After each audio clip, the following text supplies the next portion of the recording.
warahmatullahi wabarakatuh. Perkenalkan, nama saya Triwijayanti, saya CGP Angkatan 4 dari SMA ABBS Surakarta. Pada kesempatan kali ini saya akan menjelaskan terkait dengan tugas modul 1.2, yaitu refleksi terbimbing, nilai dan peran guru penggerak. Yang pertama, menjawab pertanyaan yang pertama, yaitu nilai diri saya. Di sini saya mempunyai nilai yaitu semangat dalam mendidik dan mengajar siswa. Yang kedua, saya mempunyai nilai yaitu saya terus mengikuti terhadap perkembangan teknologi.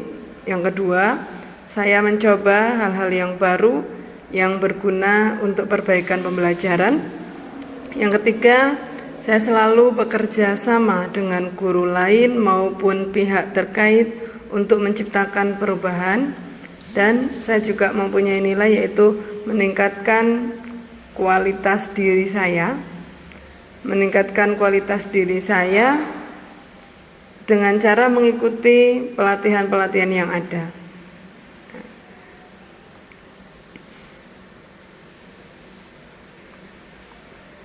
Menjawab pertanyaan yang kedua, apa yang saya rasakan setelah mengetahui nilai dari guru penggerak, yaitu yang saya rasakan setelah mengetahui nilai dari guru penggerak adalah ternyata nilai-nilai tersebut sangat dibutuhkan dalam mewujudkan peran sebagai seorang guru.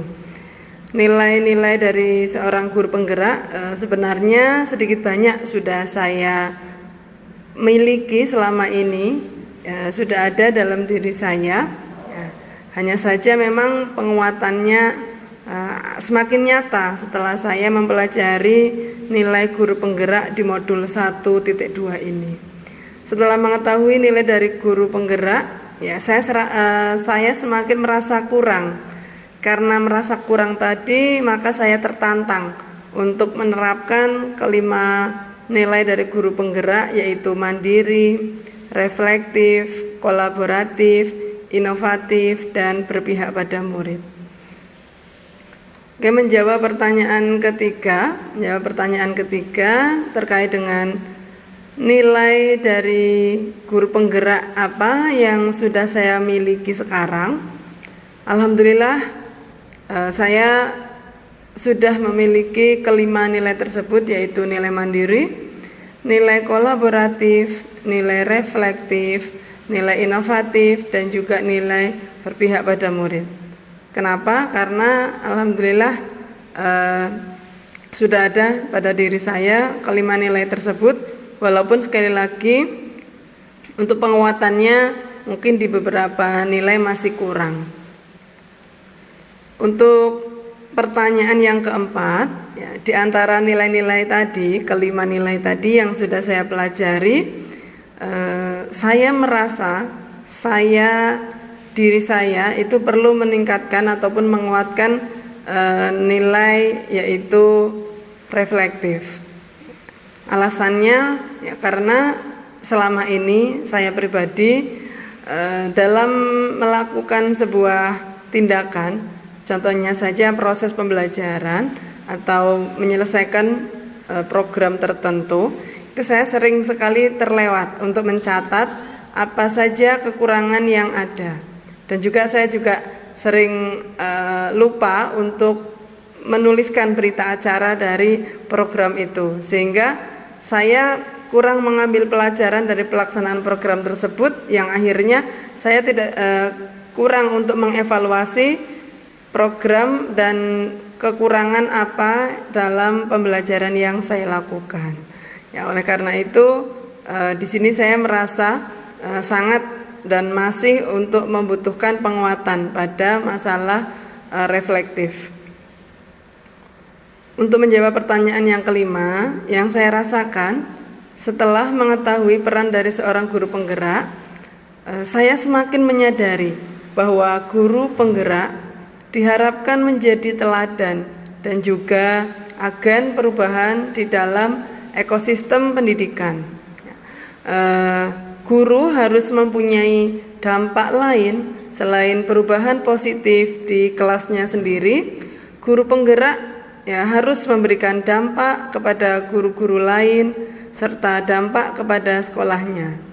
Mereka, guru penggerak ini layaknya lilin atau obor perubahan di masing-masing unit pendidikannya, bahkan di luar unit pendidikannya.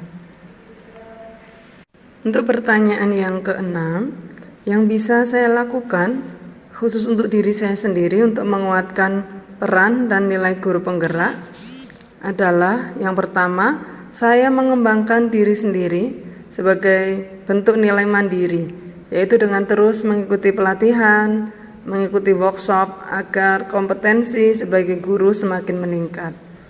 Yang kedua, saya harus selalu melakukan refleksi terhadap proses pembelajaran yang saya lakukan dengan mencatat apa saja yang dirasa kurang, meminta penilaian anak terhadap pembelajaran yang saya lakukan dengan meminta anak untuk mengisi angket yang sudah saya susun berdasar instrumen yang sesuai.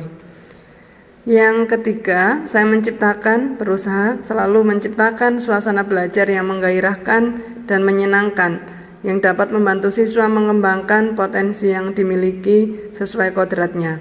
Pada contohnya, dalam suasana PJJ, saya menggunakan barang-barang di sekitar anak yang bisa digunakan untuk praktikum untuk pelajaran saya. Sehingga anak merasa bahwa apa yang ada di lingkungannya itu sangat berguna untuk pembelajaran, dan materi pembelajaran yang dilakukan oleh guru itu akan terasa manfaatnya oleh anak. Selanjutnya adalah saya untuk berusaha selalu inovatif, yaitu contohnya dengan pembuatan podcast dalam bahasa Inggris yang membahas tentang kesehatan dan melaksanakan program olahraga rutin selama pandemi. Yang kelima, saya akan melakukan kolaborasi baik dengan teman-teman satu rumpun mapel matematika untuk membahas dan mensinkronkan KD yang ada. Saya juga akan aktif di komunitas MGMP, serta saya berkolaborasi dengan guru-guru dari mapel lain untuk merancang program bersama secara kreatif dan inovatif. Contohnya tadi, dalam pembuatan podcast dan dalam penanaman media hidroponik sebagai sekolah adiwiyata. Yang keenam, saya berusaha untuk merancang pembelajaran yang meminta siswa untuk berdiskusi serta mempresentasikan hasil diskusi agar kepercayaan diri anak semakin berkembang. Dalam hal ini, peran saya sebagai pemimpin pembelajaran dan juga menerapkan nilai berpihak kepada anak, maka saya merancang metode diskusi dan anak juga bisa menyampaikan hasil presentasi di depan teman-temannya. Menjawab pertanyaan yang ketujuh, apa yang akan menghambat saya dalam memperkuat peran dan nilai guru penggerak dalam diri saya? Ada dua. Di sini yang pertama adalah waktu. Kenapa waktu? Karena kita tahu untuk menciptakan pembelajaran yang inovatif, yang kreatif, pastinya membutuhkan perencanaan dan pelaksanaan waktu yang tidak sedikit. Dengan terbatasnya jam pelajaran, setiap pertemuan menjadi salah satu kendala dalam pelaksanaan tersebut. Yang kedua, dukungan. Kita tahu bahwa untuk mewujudkan peran dari seorang guru penggerak, kita tidak terlepas dari kolaboratif dengan rekan-rekan guru yang lain. Maka dari itu, dalam mewujudkan kolaborasi ini pastinya kita memerlukan persamaan visi, persamaan misi dan juga tujuan dari teman-teman guru. Dan itu tidak mudah karena kita punya pemikiran, kita punya cara pandang yang berbeda. Kita juga orientasi kita kepada murid juga berbeda-beda. Maka dari itu dukungan dari rekan guru maupun pihak terkait masih sangat diperlukan, dan itu kalau dukungan tersebut kurang memang masih menjadi hambatan dalam rangka saya memperkuat peran dan nilai guru penggerak dalam diri saya. Terima kasih refleksi terbimbing yang bisa saya sampaikan pada kesempatan kali ini. Apabila ada kurangnya saya mohon maaf. Wassalamualaikum warahmatullahi wabarakatuh.